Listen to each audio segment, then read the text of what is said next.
and Participation Forum, Baringo, the Danish Institute for Human Rights, and the Baringo Court Users Committee. Welcome to our broadcast. And let's get right into it. Today we'll be discussing Malta's alternative justice systems here in Kenya.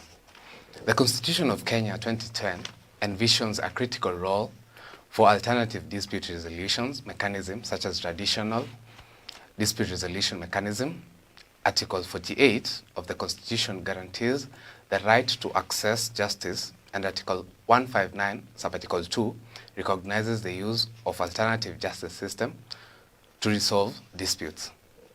In a move to curb backlog of cases in our courtrooms, the judiciary of Kenya, through its leadership, the then Chief Justice, Honorable David Maraga, on the 27th of August 2020, launched the Alternative Justice System policy that sought to mainstream customary, or rather tradition, as forms of justice here in Kenya. The move was highly welcomed, not only here in Kenya, but with the international community at large. With global organizations like the United Nations and the European Union commending Kenya for the step. The policy was symbolically launched on the 10th anniversary of the promulgation of the Constitution of Kenya 2010. And this afternoon, we beg to dissect into how the policy has enhanced access to justice. So to create context, we'll just jump into our conversation with our panelists here today. Mr. Godfrey Kipsoi, CPAF, Citizens Participation Forum, Baringo Programs Manager. Mrs. Eileen Limo, Accredited Mediator. And Mr. Josek Abwajo, the ODPP, Cabernet Law Courts. And our viewers across Baringo and beyond, thank you very much for joining us. We are honored to have you in this pertinent discussion on enhancing access to justice through implementation of alternative justice systems here in Baringo. Karibuni sana. And maybe to just begin with our panelists here, I would like for them to introduce themselves, to hear who they are and what they do from the horse's mouths. So, karibuni sana. We'll start with Mr. Godfrey Kipsoi. Welcome. Okay. Thank you, Emmanuel. My name is Godfrey Kipsoi. I'm in charge of programs at Citizen Participation Forum, that's CBAF, Baringo. CBAF is a grassroots organization. It's actually a human rights organization based here in Baringo. And our main mandate is to increase access to justice and promote realization of human rights here in Baringo and beyond. And we are doing that in different, we employ different strategies, but most importantly, we are embracing a multi-agency kind of strategy to ensure that we pull in all stakeholders so that we can promote the access to justice. So basically at CBAF, we apart from using the multi-stakeholder approach, we also encourage community participation forums. Like what we are doing today is just a way of creating awareness around alternative justice systems. We also use civic engagement. That's where we engage state actors in the system. Also, we use research so that we can generate new knowledge in the field. So we normally also do research, disseminate information. That's how we operate at Citizen Participation Forum. So basically, as an organization, at the moment, we are running only 2 programs. We don't want to pretend that we are doing everything under the sky. So we have 2 programs.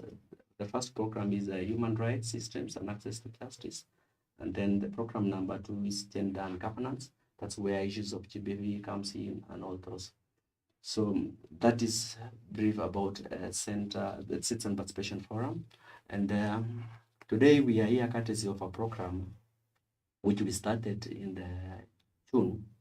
The overriding objective of the program is actually to ensure that alternative justice mechanism is fully implemented here in Baringo but with adherence to human rights principles and other human rights frameworks.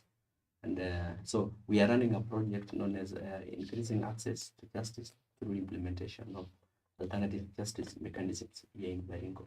So our stakeholders actually, key stakeholders are the judiciary, because the judiciary is mandated by the law to implement the alternative justice systems. Because Article 48 gives mandate to the judiciary to ensure that access to justice for all persons is supportable, is accessible. So we are there to only complement what judiciary are doing and other agencies in the legal justice systems, especially both in the formal and informal justice systems. Thank you so much. Karibu sana, Bwana Godfrey. So we will move to Mrs. Eileen Limo. What do you do? Who are you in general? When someone meets you out there, who are you? Thank you, Emmanuel. Yeah. My name is Eileen Limo. First, I want to thank you for this time that God has enabled us to be together. I'm professionally an educationist and worked in various cadres in Baringo County, but now in Nakuru. So I am a accredited mediator, also one of the CUC in Baringo Law Courts. Now, and also I'm a professional counselor, both mediation and counseling work together. So as my colleague, Mr. Kipsoi, has said, I am a accredited mediator. And when we talk of accredited mediator, it means I'm one of the alternative, we do alternative justice system. It is just but a method, which we are now looking forward to implement in Baringo County.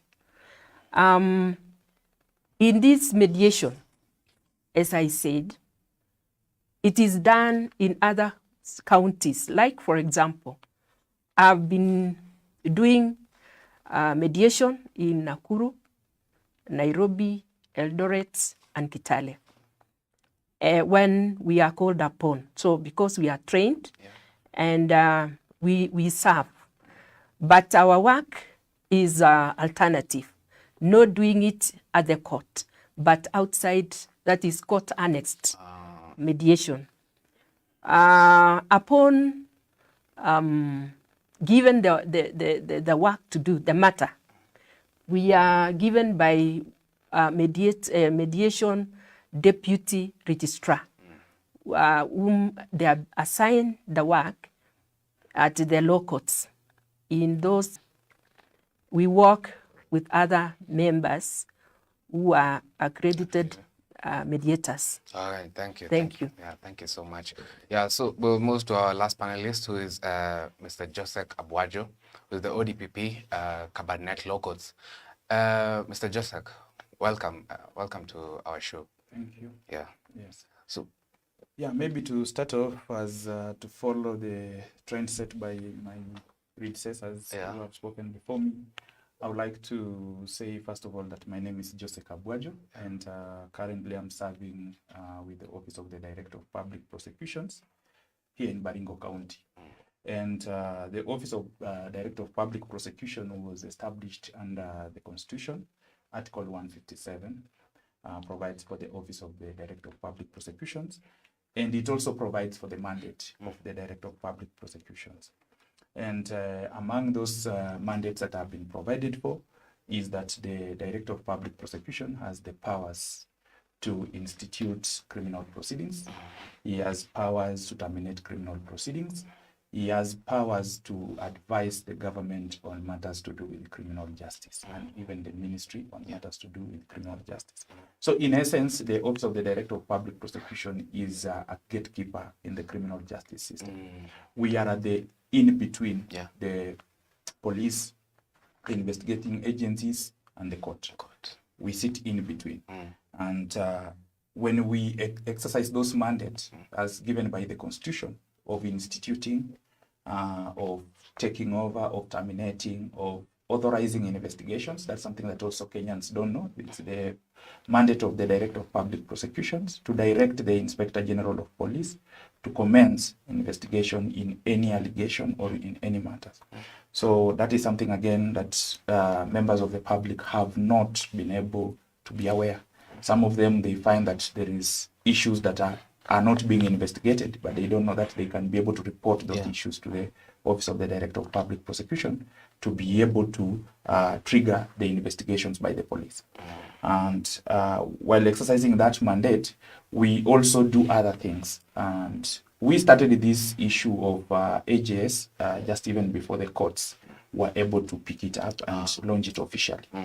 For us, like as an office, we started the option of having what we call diversion policy.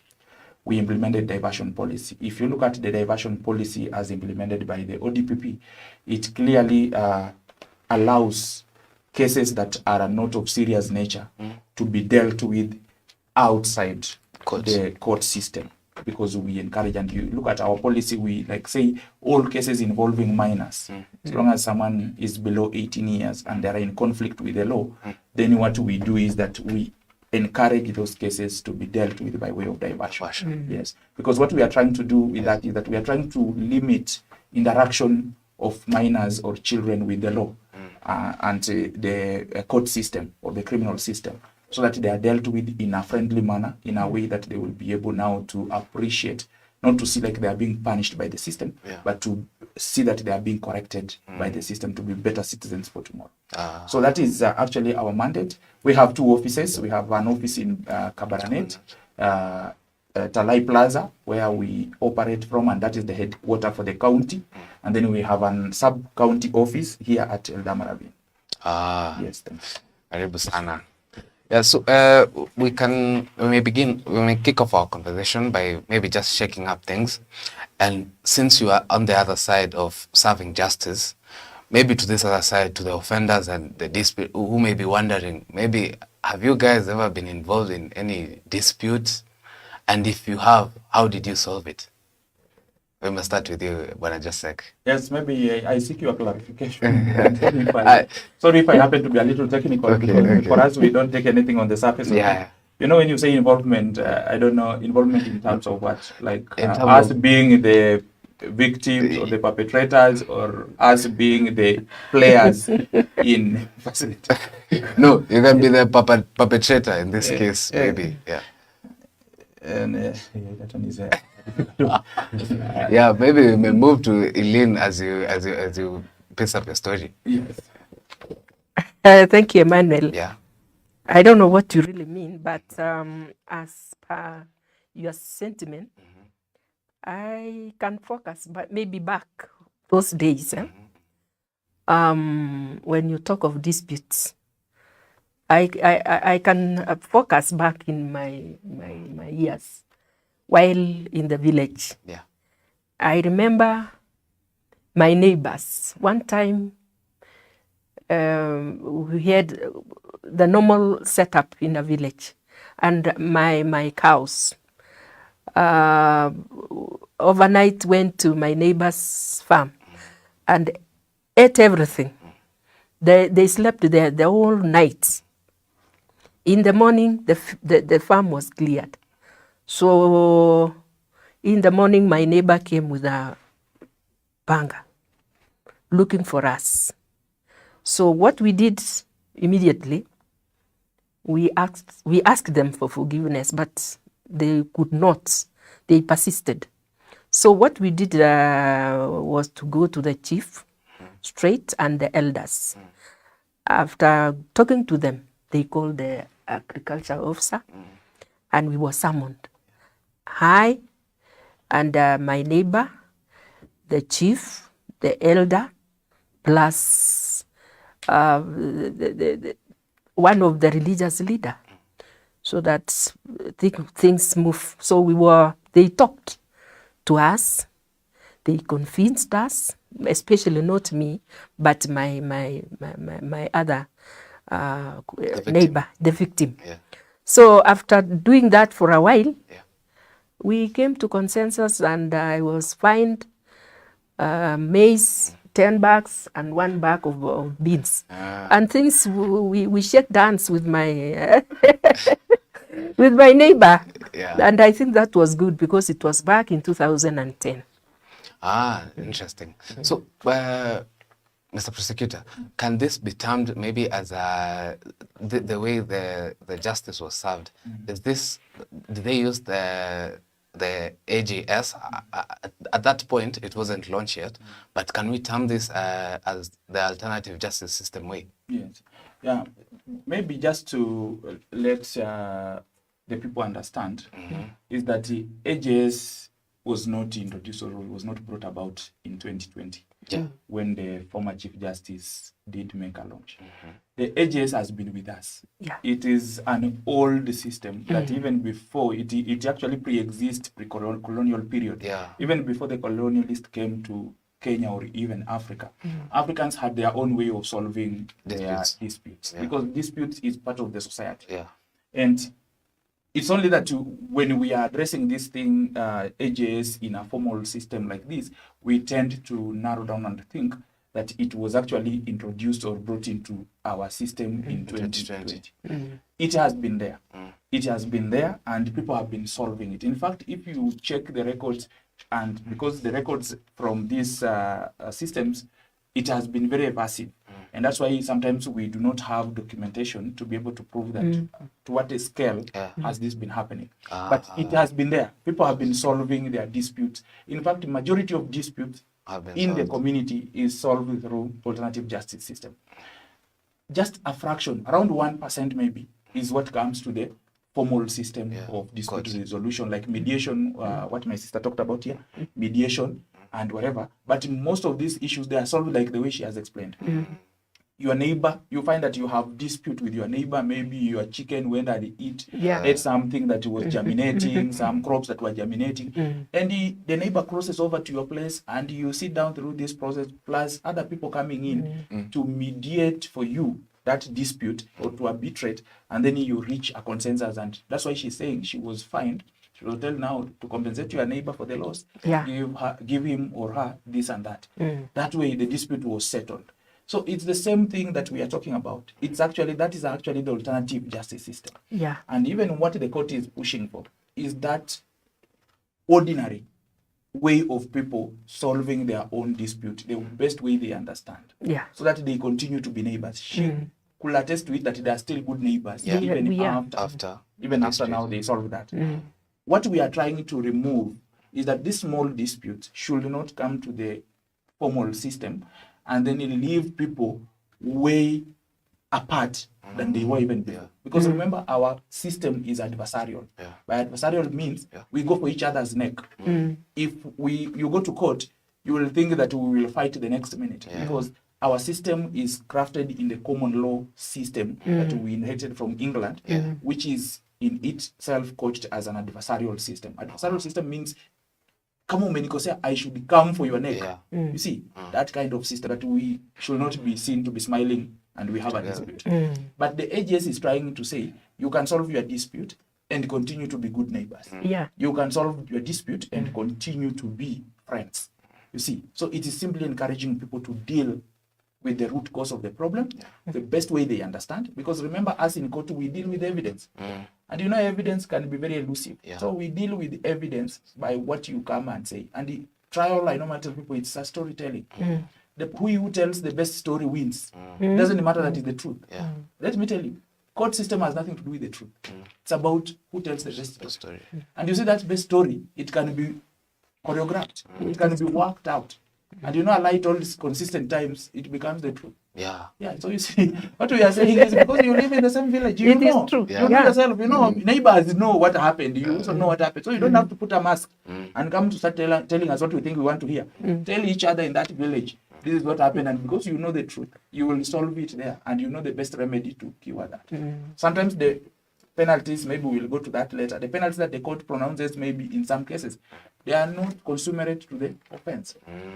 So maybe if you can just tell us, just using maybe 30 seconds, when they brought the alternative justice system, Because as you initially told us, it was already there. Yes. And so many of us can attest to it, how disputes are solved in the villages and in societies. What is the difference that came about when it was launched? What formalities did it come with? Yes. Maybe you can Yeah, educate us. the difference now here that people need to understand, the process of solving the problems is the same. But the difference that came in with the launch is that one, documentation. Yeah. There is the question of documentation. Right now, it will be very possible once this AGS is fully implemented, and we believe it will be implemented countrywide, because right now there are pilot counties which are on the trial stage. Baringo is one of them, which are on the trial stage of trying to see how this AGS works and how it can be effected and now be spread countrywide. But one of the key issues that came with is the need for documentation. You see, the government right now does not have information. Like I started by saying, the government does not know how many cases were solved, like including hers. Yeah. The government does not have that information. It does not know that this particular offense occurred and it was solved and the parties are happy and this was the outcome. And you know very well, information is key to planning. It is true. It's key to budgeting. The state will need at some point this information to be able to know which kind of petty offenses or which kind of crimes are prevalent in what area and which resources need to be deployed there. For example, the police stations. Does the government need to put up police stations, maybe to monitor that place? Does the government need to send more resources to that area, maybe to help alleviate that kind of crime? Maybe it is propelled by poverty or lack of infrastructure. You see that information, it will now be channeled. Because right now, when CPAF here and the Court Users Committee will help to put up infrastructures for those elders who will be handling these issues. One of the things we have been discussing is the question of giving them the necessary infrastructures, besides the knowledge and the equipment. They need now to be putting down what they have been doing. And then these things are channeled through to the court for purposes of record keeping and documentation. That is key. Another thing that Bwana Kipsoi talked about, it was the question of adherence to human rights. Most of these AJs, as it was happening, some of it, if it was to be left to be practiced the way it was being practiced by that time, it will offend the human rights. It will offend the entire Bill of Rights in the Constitution. Because remember, there are certain punishments that were being meted on the perpetrators after the Wazes have decided that you were corporal in nature. And you know very well, in our country, we banned corporal punishment, all forms of corporal punishment. And you see very well our Article 26 of the Constitution talks about it is purely against any form of inhumane treatment and torture. So what does that tell you? It tells you that when we are saying now there's ages, it means that we will also tell these elders and these people who will be handling these ages that there is that person even who is a perpetrator like her. You remember she started by saying, and I'm borrowing from her because what she says is actually at the center of the ages. The neighbor came with a panga. You see? So the neighbor wanted to administer institution and morality. You see? So they must align. And so our duty there as the facilitators is to show them that this is your limits. This is what you can be able to do within this framework. And then be able to document and we monitor so that we see, are there human rights violations in that process? Are our Zs or are those elders who are administering this process going beyond their mandate? Are they infringing on people's rights? So those are some of the new elements and aspects that came with this launch of the alternative justice system. Beyond what was happening, the process was there, but now there are key factors that need to be put in place so that we can be able to ensure that it's done. And then if you look also at the facets of the AJS itself, we have what we call, like what she spoke about, court annexed. We have court annexed AJS, and then we have that absolute AJS where people are just handling matters. The matters don't have to come to court. Autonomous. Yes, it's called autonomous AJS, where matters doesn't have to come to court. You originate your own conflict there. And it is that. You deal with it there. And then maybe through the secretariat that may be established, we just have the documentation. And we say, okay, so this was the dispute. This is what was resolved. Parties are happy. Matter settled. So the court keeps the documentation. Then there is the option where there is semi-autonomous, where the matter comes to court. Then midway, either the parties themselves can request that they be given opportunity to go and solve this matter through the ages by a facilitation of other state players like probation officers, like children officers, like National Land Commission, like Registrar of Land, and whatever. And the court allows them to go and try to resolve it and then come back. Or the court can still also refer to a mediator and say this is a civil dispute or a commercial dispute. Go to a mediator or arbitrator. Let's sit down together and you are able to resolve, and then you report back. Then the court adopts. So what the court does is to adopt your decision, the outcome, and the court now makes it as its ruling or its order, and it becomes enforceable. For example, you have agreed there on your own that you will pay 10 bags of maize, like she said, and then now they bring and say, this is what we have resolved. The documentation. This is the so the court adopts that particular sentence as the court's order, and it is documented, so it can be enforced if you fail. Yes. Interesting. Thank you for that. Manuel, maybe to just add what Obacho is speaking to. Yes. It's actually, the policy has come with some guidelines on how HAs should operate. And there are 3 issues which are very key in the policy, that the actors should be able to respect the guidelines. And when we talk of respect, it also comes in like the autonomous. They should be, there are no non-state interference in the autonomous. It's like the elders, they do their things, they finish their things. But then they should respect the issue of human rights. The other thing also, the policy has come to protect the administration of justice through alternative justice system. By protecting means, definitely there are a number of policies and legislations which we need so that we ensure that we protect the implementation of alternative justice system in our country. So as we move along, definitely we need to ask ourselves, what are some of the international human rights frameworks, the regional human rights framework? Is AGS being implemented according to the existing policies and laws? And also, the policy has come to transform how justice system is served in our country by ensuring that they respect traditions, they respect cultures, because like in the formal justice system, most of the cases, almost only 20% or even less than 20% of cases they go through the formal justice system. But almost 90% of the cases, maybe 90% of people get justice outside the formal justice system. So once we implement alternative justice system in the right way, definitely we are going to transform the lives of our people. People are going to get justice in a more affordable way. Justice will be very accessible.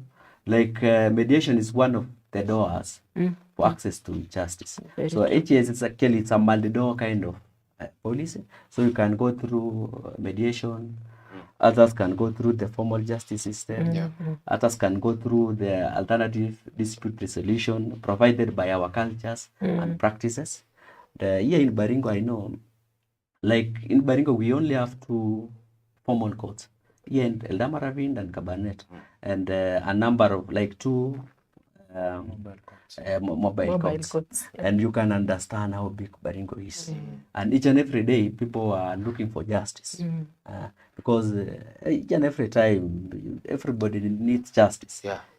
As much as even if you are in dispute, even if the dispute is a bit small, but then you are still crying for justice. So justice is everywhere. So that's why alternative justice system policy is here to transform the justice system, the traditions we have, and all those, so that it becomes in line with our constitution and other human rights frameworks. Okay, so maybe sorry, Emmanuel.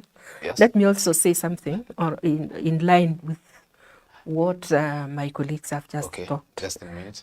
Yes, I just wanted to say that mediation is the same as ATS, because all of them are looking for justice.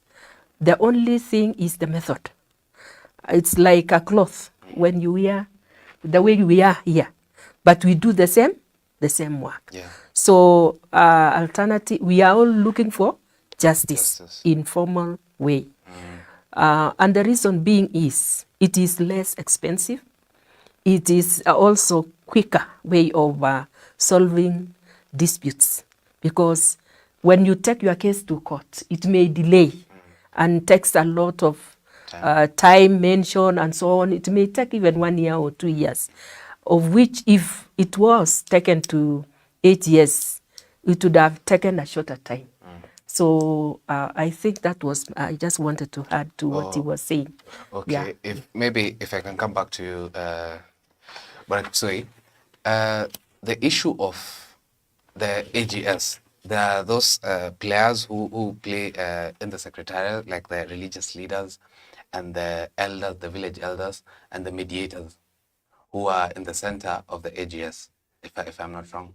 So, like the village elders and the religious elders, is there a program of which they are censored to how the Bill of Rights look like? Because you can't tell me that a village elder knows how these things work. So is there a program that they are censored to how they will administer justice Sure. in this kind of way? Yes. So at the moment, I think we call them actors, Actors. in the AGS processes. So we've got actors, a different level of actors. I know when we come to the traditional way of solving disputes, elders are at the center of it. And moving forward as an organization, I think recently we did a baseline survey, and from the survey it was very clear that most of the time when the elders are administering justice through the alternative systems, they usually come into conflict with the law. They usually come into conflict with our constitution. The reason being, at times they don't understand.